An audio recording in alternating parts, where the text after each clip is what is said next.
leading your life or are you following your life? If you're leading your life, then you understand that you're in charge of it. And you understand that you have impact on everybody around you. You have influence on people around you. Hello, everybody, and welcome back to MentorZ. This is the third continuation of Dove Barron's interview. Because I promise you, it won't just be you. And that is true. No matter how small you believe you are, you impact people. And that's important. And again, that's what leadership is. Leadership is understanding. People go, define leadership. Well, it's not CEO. That's not leadership. Leadership is really simple. You're already a leader. Now the question is, are you leading yourself? Well, people go, well, what do you mean? Well, have you heard the saying, lead your life? Are you leading your life? Oh, well, are you? Are you leading your life or are you following your life? If you're leading your life, then you understand that you're in charge of it. And you understand that you have impact on everybody around you. You have influence on people around you. So you might be a leader to your friend. You might be a leader to your sibling. You might be a leader to your parents. By the way, I've actually worked with people who are leading their parents. Wow. So you can be leading your community. You can be leading in any way, shape, or form. It's not a title. It's a commitment to have positive impact on those around you, to be in service. Mm. And that is true. All throughout life, you're going to find that leadership. Even if you're at a young age and they call you bossy. That's something that I kind of got stuck up on when I was younger. Mm-hmm. I was made fun of for being bossy. I was like, well, I'm not bossy. And now I got to reconnect with my 5th grade teacher, and she was like, I always knew you had leadership skills. Always knew you had leadership skills. Oh, it's always interesting. We throw these horrible limiting labels at people that make them feel ashamed.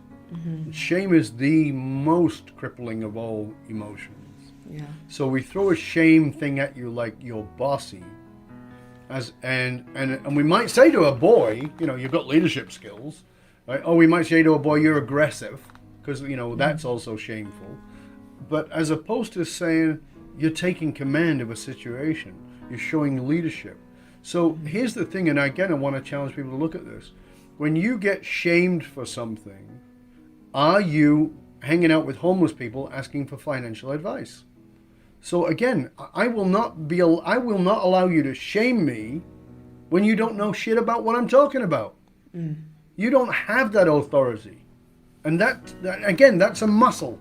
It's going to take work. Yes. You are going to feel the pain of it. You're going to feel the sting of somebody saying that. I remember somebody criticizing my writing years ago. And I think, I've written many books. And somebody criticized my writing and it came. It was like, it wasn't wisdom. It was just like, it was a knee jerk, right? And I just said, how many books have you written? Oh. It was like, it's a good question. Right? How many books have you written? Well, I haven't, but I've read a lot. Well, good. When you've written a couple and you've made some bestsellers, let's have a chat. Until then, I really don't care what you think. Mm-hmm. Because A, you don't even read my category. B, you don't understand my category. And C, you have no experience. So really, your opinion is great, it's wonderful, and it's got nothing to do with me. Yes. One thing that I've noticed about you, especially during this conversation, is how you are protected. Like you protect yourself against, like, especially against people that want to try to tear you down, but you're also very vulnerable. And I know that's because you're like, well, I'm vulnerable because I don't care. So I can be free and express myself. But is there a limit to vulnerability, especially in a company? Like, for instance, this might be a bad example, but it's the only one I can think of. When I was younger, I was in like a little church group and it was a little Bible study. Great time, fun time. But it wasn't because these girls would come in and they'd just cry about how this boy didn't like them back, or they just kind of be upset because mom wouldn't give them $20 for allowance. And it became that. And I felt like that was, okay, that's vulnerable of you, but this is not this isn't productive. How do you find good vulnerability in a company, and how do you disperse it out so it's not like, I don't want to say a crying session, but a crying session? It is, yeah. It's a great question, and a mature question, because most people don't understand it. Because when people think about, certainly people in my age bracket, we were trained that vulnerability is weakness, right? So you never show a chink in your armor. You don't let people see the weakness. And on the other side of that is this vulnerability thing. So it seems like, oh my God, well, if I don't have the wall, then I have nothing. And then people, it's all just emotional vomit. And that's what you're talking about, is emotional vomit. That is not vulnerability. That's emotional vomit. Make sure you know the difference. So here's the thing. I do care. I care deeply. I'm just not willing to have your opinion impact me if you want to say something to me about some area you have expertise in. I have mentors, I have coaches and guides. I'm listening all the time. 2 of them on with me yesterday, and they kicked my ass around something. Do I care? Absolutely I care, because I value where they're coming from. They understand that. That's different. Vulnerability is different than emotional vomit. So I'll give you the best example. I wrote about it in the book, which is this. I want you to think about Tim Cook. Tim Cook is the CEO of Apple. Tim Cook came out about 5 years ago and said, I'm gay. That was vulnerable. For a CEO in a very high value company to come out and say, I'm gay, could have affected stocks. He did it because he needed that vulnerability to be real, to be authentic, and to not hide. Fantastic. But did he say, and here's what I like to do in the bedroom? Did he start giving us all the gory details? Well, I like that lube and these toys. No, of course he didn't. Glad he didn't. No, exactly. We're all glad he didn't, because that would be emotional vomit. Yes. Right? That we don't need. So this is what people don't understand. Everything in the mind is in polarity. So there's a wall where I don't let anything out, or there's vulnerability where anything comes out. No. That's called discernment. And discernment means it's reciprocal. So I share something with you, you share something with me. And the depth escalates via reciprocity. If I don't have that with you, I have to start at the surface level of vulnerability. The first level is, as I said, Tim Cook, I'm gay. Okay, but maybe in his private conversations, he's having a conversation with somebody who says, oh, I'm gay too. And I really like the pomegranate blend doodad, and he was like, yeah, me too. Okay, cool. There's another level there. But it's reciprocity. Yeah. So vulnerability is not just puking out. And so what people often think of is that vulnerability is permission to be a victim. I have no interest in supporting people who are victims. None. Victimhood is a choice. I get when it happens that it's real, so don't get me wrong. So I have no insensitivity here. By the way, I worked as a counselor and a therapist in my 20s and dealt with rape victims and sexual molestation, so I have a ton of compassion for it. But if you're still crying that story 20 years later at every opportunity and not talking about how you've leveraged it to become stronger, then you're just running the victim story. So this is a vastly different thing. So when those girls would come in and complain that this boy doesn't like me, what you're really saying is you're a victim. Suck it up, buttercup. You know what I mean? Build some resilience. And part of our problem is society today is we had parents like my generation oftentimes had parents who really was not very present at all. And so our generation, and maybe even the generation after, sort of said, oh, okay, well, we've got to be better parents. And they turned into these bullshit helicopter parents and bulldozer parents, and their kids have no resilience. So somebody says something mean to them, and they go away and cry, and they have to shut down the school. Get over yourself. People are going to say horrible things. It's all right. And if you don't build that resilience, you are not going to be successful. Because to make a difference in the world, you are going to get enemies. As my mate Larry Winget says, who's a famous speaker, if he doesn't get 2 death threats a week, he knows he's lost relevance. And that's a great measure. I'm not suggesting you should go and get death threats, but it's this understanding that if you're standing for something, if you don't have a hill to die on, if you don't have a cause, if you don't have a purpose that's so important to you that you'll go out and you'll stand and fight while they throw crap at you, then you don't have one. And that makes a lot of sense.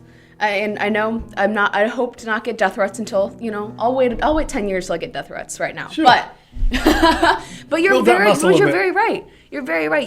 You need that resilience. And something that I've been seeing, especially in my generation, so millennials, people a little bit older than me, that victim culture is still there. But what I'm seeing in younger people, maybe 18 less, maybe a little above 18, 19, 20, we're not taking that anymore. People that I've grown up around, even though we were young, maybe in middle school it was like that, but then the more that we're all maturing and learning about the world, a lot of young people like me don't want to give in to that. They want to be resilient people and learn from their mistakes. So I'm excited for my generation under that terms, that we don't really want to be victims. And it's amazing what you brought up. And especially in terms of vulnerability, this is a question that I really wanted to ask you. I was talking to Anne in the whole podcast, and I had no idea I was going to turn that direction. It was just finding her inner child. Mm-hmm. We were talking about your fire, your passion. You, even though people loved you and wanted you to stay put, you just traveled the world and you did amazing things, and it got you to an amazing place. But what is your inner child, and have you kept that with you? And what does it look like today, and has it ever changed? Oh, so now you're going to get into the serious shit. Oh, I try. I try. That's good. That's wonderful. So, for me, in my study of psychology, Jungian work, and later on Campbell's work, it's all about the hero's journey, that inner journey. Yes. And that inner journey, as Campbell said, the treasure you seek can only be found in the cave you're afraid to enter. Mm-hmm. And that means you've got to look into the dark places. You've got to look into the places that you're afraid to look. And where are those places? Well, there are a couple of places they absolutely exist. If you want to find that dark cave, look at your shame. What is the shame you're carrying around? When you look at your shame, you will find that dark cave. And most people will go, well, I ain't going in there. Okay, that's fine. But if you really want to make a difference in the world, you are going to have to enter that cave. And the other place you're going to find it is in your childhood. Now, let me be clear. I am not here in any way, shape, or form to say your parents were crap. They might have been. They might have been magnificent. But what I know is they were human. And what does that mean? It means they did some terrible stuff. And they did some amazing stuff. Because that's what humans do. Right? I'm a dad. I've got a grown-up daughter. I've got grandkids. I've got sons. I've got, and I know there are things I did as a parent that are spectacular and continue to do things that are spectacular. But I know I've done some dumb stuff, and I've likely caused some damage, and I'm willing to be accountable to that. Yes. But I have to look at my own childhood and understand this, that what happened to me, I want to let people understand this. I believe, it's not the truth, I believe that therapy is important. Mm-hmm. Heisenberg's uncertainty principle states that when we observe a thing, the thing is changed and so are we. That's Heisenberg's uncertainty principle from quantum physics. That's not psychology. When we observe a thing, the thing is changed and so are we. That's why therapy is important. When we observe it, it changes and so do we. This is why you can't deny it. It's why the denial doesn't work. By looking at it. So I have to look at those things, and that's what I did. I continued to do that work. And my little boy got abandoned very fast. When I was 7 years old, my dad came to me. I walked down the stairs, long hallway, light at the end of the hallway. The silhouette blocking the light, realized was my dad. I came running down the stairs towards my dad and said, Dad, where you going? Because I got a feeling something was wrong. My dad turned around, walked back down the hallway, crouched down to get to sort of eye height, put one hand on one shoulder, put the other hand on my shoulder, and ruffled my hair as if to knight me. I said, I'm going now. You're the man of the house now. 7 years old. Stole my childhood right there. Terrible thing to do to a child. Was completely inadequately equipped to become man of the house, but that was put on me. So I felt like I was responsible for all my siblings. I felt like I was responsible for my mother, who was very darkly depressed at that time. And so my child got abandoned at that moment. I wouldn't have known that if I hadn't done the therapy.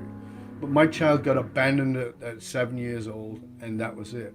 it wasn't until I was in my 20s and I started my work at 19 as in personal development. But in my 20s, I was like, and my therapist said, well, tell me about what it was like when you were a child. I couldn't remember anything. Nothing. And it was, well, why do you think you can't remember? And it was because I don't remember being a child. If it was that category of child, if the person had said to me, tell me about when you were 9, I could have answered it. But she didn't. She was smart. She said, tell me about when you were a child. I don't ever remember being a child. So I knew that that inner child was lost. And that became the journey. So I began that work. And by the way, I'm now 61 years old, and that's still part of my journey. Every day I connect with my little boy, and he's still alive and within me. And has he changed? Yes. He's not fixed. So when I first met him, he was about 6 or 7 years old. And this is in my mind, of course, right? So I went back in my mind and I met him, and he was about 6 or 7 years old, and he was terrified of me, and he wasn't going to have anything to do with me. But as I continued that work, he was able to come along with me. And I remember being a therapist in my 20s and sitting and imagining him in the other chair. So my client would be over there, and I imagined him over there. And when my client would say something that I didn't have the answer to, I would look to that chair and ask my little boy in my mind. And somehow intuitively I would get an answer. And it would usually be much better than mine, so I would say something. So I got connected to that. And that part of me, that child in me now, is very playful and very joyous and very fierce, and reminds me to be goofy and silly and all those things. And I don't know what you've seen of my stuff on Facebook, but on my personal page I post things differently than on my private business page. Definitely. And on my personal page, not last Saturday, the Saturday before, there's a picture of me sitting on a toilet with my pants around my ankles and a pink and purple wig on. Because my wife walked into the bathroom, and I said she was in the bedroom. I said, "Hey babe, can you come in?" She comes in, and I put this wig on. I'm sitting on the toilet, looking at it like a Why? Because that's the kid in me. Yes. That's the playful child in me. And it's also part of my commitment to my relationship, which is our relationship. You know, relationship is hard, real relationship, and I want to make sure it stays fun, and so commit to that. So I commit to on a daily basis that we laugh together, and we do. So my child has evolved and grown, but I know that my greatest strength comes from that part of me. And so every night I say good night to my little boy. Every morning I say good morning to him. Every day I thank him for his courage and his wisdom and his laughter and all the things that he brings to me. All the things that were not allowed when I was a kid because there was too much responsibility. And that is amazing. That is an Probably amazing a deeper story. answer than you were looking for. Oh no, that's what I was looking for. Okay, It's important. I feel like it's important for people to hear those stories because it's real and it's what happened. Because somewhere else in the world, someone went through something similar. Absolutely. And I've met people who have. And they need to hear that because they need to know that they need to reconnect with their child, their inner child. So being raw, being vulnerable, and going that deep is extremely important because people need to know. I agree. And I found that with a lot of interviews. When you give questions, like, well, you know, what was it like? That's why I always start off with your journey, because you will, a lot of my guests, and that's okay, Anne was different, will give me the brief. They'll give me what happened on the surface, and that's completely fine. Cool. But when you dive into that, when you dig into that, and you get really personal with whoever you're talking to, you start to connect with that person. You really understand what they went through, and you can see yourself in that person, and then you can truly learn from them, or at least that's what I found. Yeah, but me too. It's Absolutely. amazing. But unfortunately, and I hate to say this because I could talk to you for hours, we're running out of time. So where can everyone find you? Where can everyone find your podcasts and your books and your social media? Thank you. That's very kind. You can find me if you go to fullmontyleadership.com. That'll give you access to everything there's a blog with about 800 articles on it. You've got access to my podcast there as well. There's multiple years of podcasts with some amazing guests. Some you even had, like Tom Bilyeu, and some other amazing guests are on there, which is some really powerful interviews on there. You can find out about my books there as well. You can also find me on Amazon. You can find me on all the social media platforms, of course, LinkedIn, Twitter, Facebook, Instagram. I'm on all those kinds of places too. And I have a YouTube channel with close to 800 videos on it. There's some really great stuff that's all free. All of those resources are free. And if you go to fullmontyleadership.com/gift, GIFT, if you go there, guess what? We're going to give you one of my ebooks absolutely free. You can go download it. You can listen to the podcast or whatever it is. But here's the thing I want to say to you. Yes. Ava's put the time in here to bring you amazing guests. And I want to encourage you to make sure you let her know that you get value out of this, because she puts the time and the energy in. So I want you to write to her.